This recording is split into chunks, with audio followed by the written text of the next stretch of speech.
Crabtree was quite busy in answering questions on chat box as well. She was, quite a good way of doing things, actually, having that two-pronged approach. Someone talking, someone answering questions. Not had that before, so that was really good.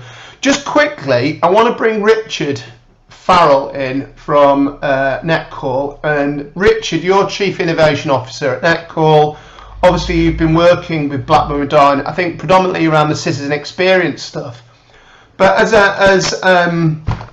obviously, in this day and age, suppliers and local authorities tend to work in partnership now. Gone are the days when you just sell things and collect your purchase order and leave them a little box of things to implement. Not that I'm saying Netcall would ever be like that, but what's your view on what Blackburn have been doing, with Darwin have been doing, and I guess the way that they've been using the technology? Because it's quite interesting the sort of cultural impact it's had, especially in sort of the contact centre, where we're seeing now Ross's team being sort of referred to as citizen experience advisors. It's quite possibly a change that's going to happen to the industry, starting from the public sector for once. What are your thoughts around what they've been up to? Really, really interesting. From our perspective, more customers like Blackburn with Darwin is a good thing. Customer for more than 10 years, which is a really interesting element. So it's not try and get as much money up front as you can as a supplier and then bugger off. It is about this partnership over a long period of time. I think a couple of things that Blackburn with Darwin have done really, really well is that citizen focus, and therefore that leads on to customer experience advisors rather than a contact center. Also, that means that contact center, or what would be termed traditional contact center technology, and Ross mentioned some of those bits and pieces, voice recording, evaluation, speech recognition, that doesn't just belong in a building that says contact center on the door. That can be anywhere in the organization. And obviously that confers benefits when you get to disasters and so on. It's common platforms, remote working, all of those good things. So I think that citizen focus is really important, and that drives through. One of the other things that I think is really quite special with Blackburn with Darwin is about exploiting the tools that they've got. So Ross in the past has described a wow moment when they've discovered a functionality that they didn't know existed on the platform. And that's, again, something you can have with this partnership and over a long period of time. So it's sweating the asset, but it's also getting the most from it and looking at how you can use these tools in more innovative ways. I think the web assistant and the stats that they're getting from that are fantastic. They are world-class, some of the success rates that they're getting through that. So that's really, really great. And that all sets themselves up for future, with future channels, and also the changing demographics that they've got. We recently had a podcast that we recorded with Ross, and I'd recommend anyone goes towards that on the website. We talk a little bit about the demographics there, but Blackburn with Darwin, nearly 30% of the population is under 20. So when we're talking about new channels, instant messaging, not really having a desire so much for email, well, all of these citizens that are coming up they don't use email. They're on instant messages, they're on Facebook and so on. So evolution, partnership, exploiting the tools, and just thinking outside of that normal. A contact center is over here, it does contact center work. If you're thinking about customer experiences right across the organization. Excellent. Thank you, Richard. And good to see you. So Ross, are you there? Yes. Excellent. Well, yes. So you had quite a few. Unfortunately, there was no Joe. No Laura in the wings. So you've got a few questions to go at. Basically, we've got interested in the changes made to customer service. How are you incentivizing digital inclusion? How's that sort of? Oh no, sorry, I'm asking the wrong ones there. Sorry.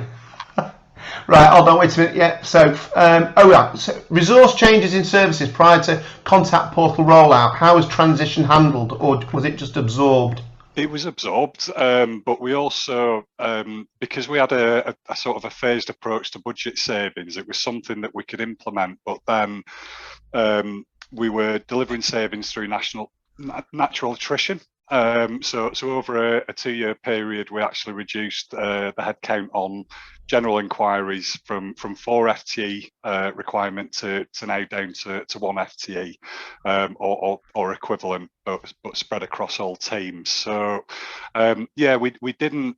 We'd planned, like I say, to introduce this technology with a view to it delivering longer term savings. Excellent. Yeah, then we've got how did staff deal with the change, and how did you how did you communicate those upcoming changes and mitigate disengagement?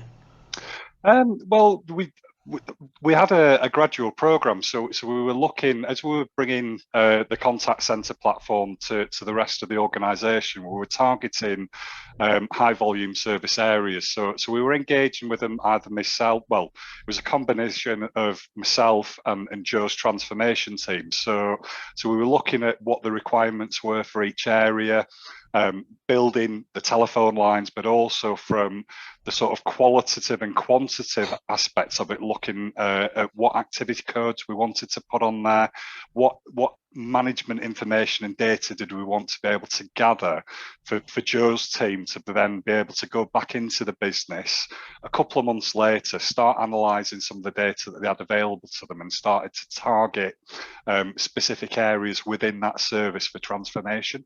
So it was an ongoing programme, and we were constantly engaging with those service areas, and we still do today. One of the one of the real positives that came out of the lockdown in 2020 was the introduction of Teams.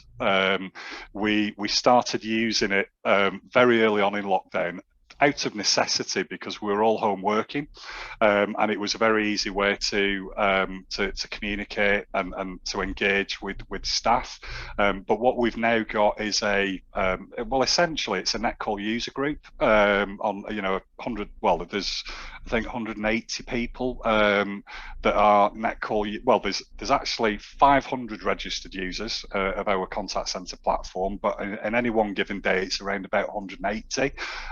It's a forum where they can raise issues, ask questions, ask for support, but we also have a supervisor and management channel where we're pushing out proactive stuff. So some of the stuff that we're bringing online now, agent evaluations, satisfaction surveys, things like callbacks, web assistant, we're making people aware of it, putting instructional videos on there. So a lot of it is, it's very much, it's organisation focused now. We've got methods and channels where we can engage with different parts of the organisation in different locations very quickly and very easily. Excellent. And it's sort of Michael, who was asking Paul a question for us, asked how do you ensure through all this change that no one gets left behind? But I guess you using that sort of teams, those various teams channels, certainly support that. And I suppose from a customer's perspective, one of the things that in our early transformation journey, a lot of it was driven through necessity. So we had to make these changes to be able to maintain services and maintain quality services through different ways of dealing with us. But we've now, when Paul joined us, we saw a real change in direction and very much building momentum on that customer journey and starting to introduce things like the stuff that Joe's talking about, user research, customer engagement, customer insight. So it's ever changing. It's a very exciting field to be working in at the moment. Is there in fact, I'll take this bit out if you need to, but is there any, because it sounds like Blackburn Darwin is truly a digital organisation, but is there anyone that have there been laggards? Have there been laggards within the organisation? Have there been, has there been services that have been more difficult to bring along on the journey? And has there been any particular reason? If anyone else is thinking of trying to replicate what you're doing, has there been that harder to reach group of people internally and I guess externally as well? It's difficult to answer that one, if I'm honest with you, Nick. There's always, early adopters, and there's also slow adopters as well. And it's about how you communicate and how you run that project and how you run, the whole transformation journey, and the work that Joe's team's now doing in engaging with service areas, letting them know what we're trying to achieve and the benefits that come with it. That's slowly. That message is sinking in, and people are much more responsive to change now, and see the necessity of it. I think I could probably answer that. Yeah, go for it, Joe. Over the years, we've definitely had a lot of resistance, and we going back to before COVID, just before Paul started. The transformation team that I worked on, we used to go out to areas and do digital reviews. And there were lots of things that people had to change, and some of them were happy to do it, but there were a lot more resistance than there was willingness, definitely. And now we go back to people during the pandemic and post-pandemic, and we are saying, this is what you need to do, and they're saying, can we do this? And I'm saying, I did talk to you about this a few years ago, and they now realise that it is the place to go. And we have people banging our door down. We have so much work on. And so much work for the next, however, 18 months or so, because people they want it and they need it, and they now realise that they can do it, and that's only been brought about because of because of COVID, but it has been a massive advantage to us. Okay. Does that pose a problem for you then? When you're trying to sort of prioritize it, if you've got, because I've heard other authorities talk about this, especially when you talk about things like low code, and all of a sudden you've got a team of citizen developers that can deliver at pace and delivering minimum viable products and that sort of thing.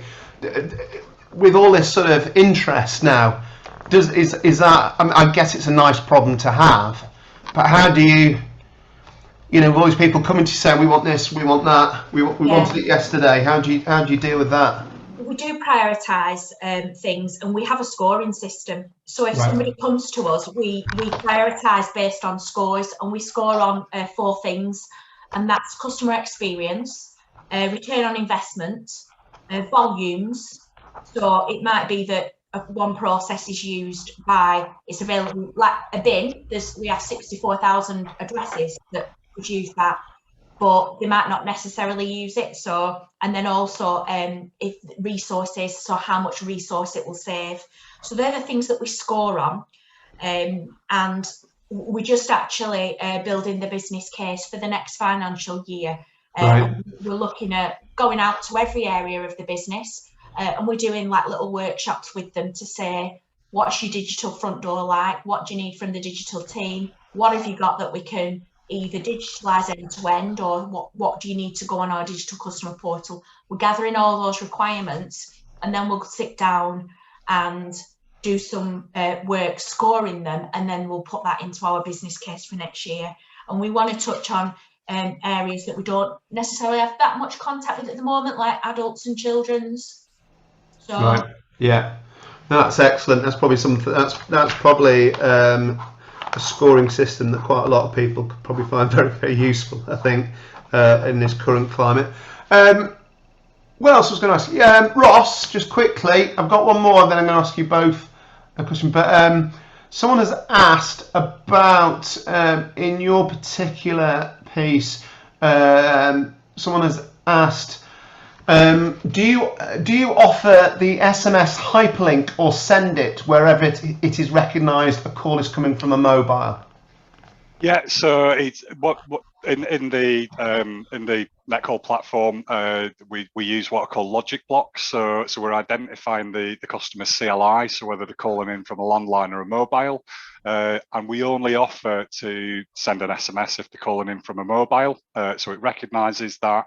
If they're calling in from a landline, it bypasses that. But we do offer them the option, if they do want to receive an SMS, to key in their mobile number, and we can send that to them as well.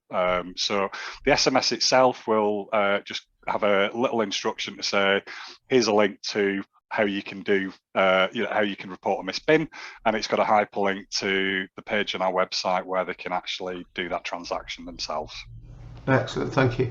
And if Joe, so if we can get you back on the camera now as well, because it's a question for both of you really. How do you both convert?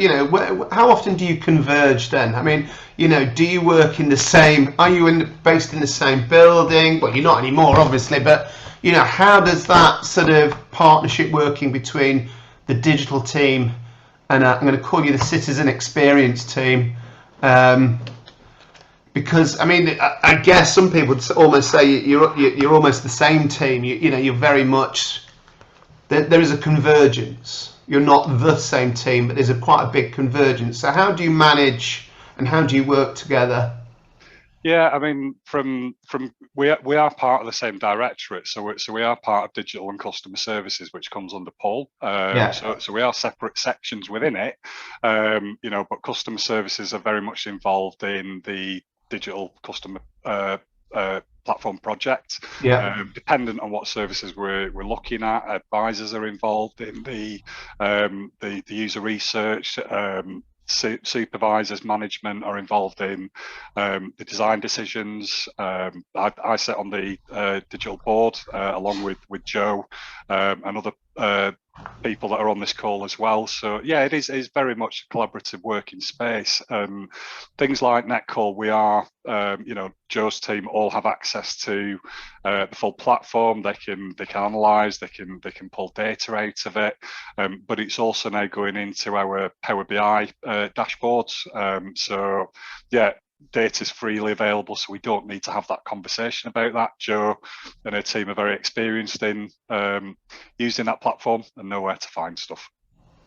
I think it helps that not 50% of my team are from customer services originally. Oh, right, brilliant. That massively helps because they understand that customer element of it all massively, and that helps a lot. They're not afraid to get into the nitty-gritty of that part. Brilliant, excellent. Well, we've slightly overrun, but when there's value being derived from speaking to you guys, nobody seems to mind about that. Is that a Peloton in the background I see there? I see a bit of advertising fun. No, do you know what, guys? That's been absolutely fantastic. You just have to look at the comments. It's been really has been. There's so much information and detail there for people to be able to benefit from and to, I guess, try and replicate. So I don't know if does anyone have any further before we shut up the virtual shop, as it were? Does anyone have any further questions or observations? Would anyone like to put up their hand and ask Ross or Joe? I think Richard's disappeared and Paul's disappeared. So do you have any more questions for Joe or Ross before I call time on this wonderful session? No, I think you've all got as much information as you need. There's probably more information than you need, to be fair. Right, I would like, if you could all use your reactions to give Ross and Joe a round of applause. That has been absolutely brilliant. Thanks to Paul Fleming and thank you to Richard Farrell as well. They both disappeared. Also, thank you to the other Blackburn with Darwin attendees who have been busily responding to questions in the chat and also posting up interesting and useful links to the blogs and that sort of thing. Thank you to you guys. This has been it's been one of the best online sessions I think I've run, and I've run quite a few over the last 18 months. So Ross, Joanne, thank you very much indeed. Have a great day. I'm just trying to remember what day it is. It's Tuesday. It feels like a sort of session actually that we should have finished a Friday afternoon with, and we should all go to the pub and celebrate. What a brilliant week we've had. However, it's only Tuesday afternoon. So, well, yes, Tuesday afternoon just gone. So I know I keep saying it, but thanks once again to friends from Blackburn with Darwin. I'll get this video and the transcript and a lot of the posting of the answers to questions and the blog links and the links to the various podcasts and all the other wonderful stuff that has been produced by the home of Holland's Pies, otherwise known as Blackburn with Darwin. Thanks very much to all of you for attending, and to the people that have stayed till the end, the bitter end. Have a great day, great week, and I look forward to catching up with you, hopefully in person at some point next year, but definitely virtual very, very soon. So I'm about to end this. So if you want to switch your mics on and say goodbye, or cameras, you feel free to do so. Thanks, everyone. Cheers. Cheers, Mike. Cheers. Bye. Cheers, everyone. Have a good day. Take care. Thank you. Cheers, Jenny. Bye. Thank you. Take care, everyone. Cheers, Ross. Cheers, Joe. Thanks very much indeed. We're about to end the session now.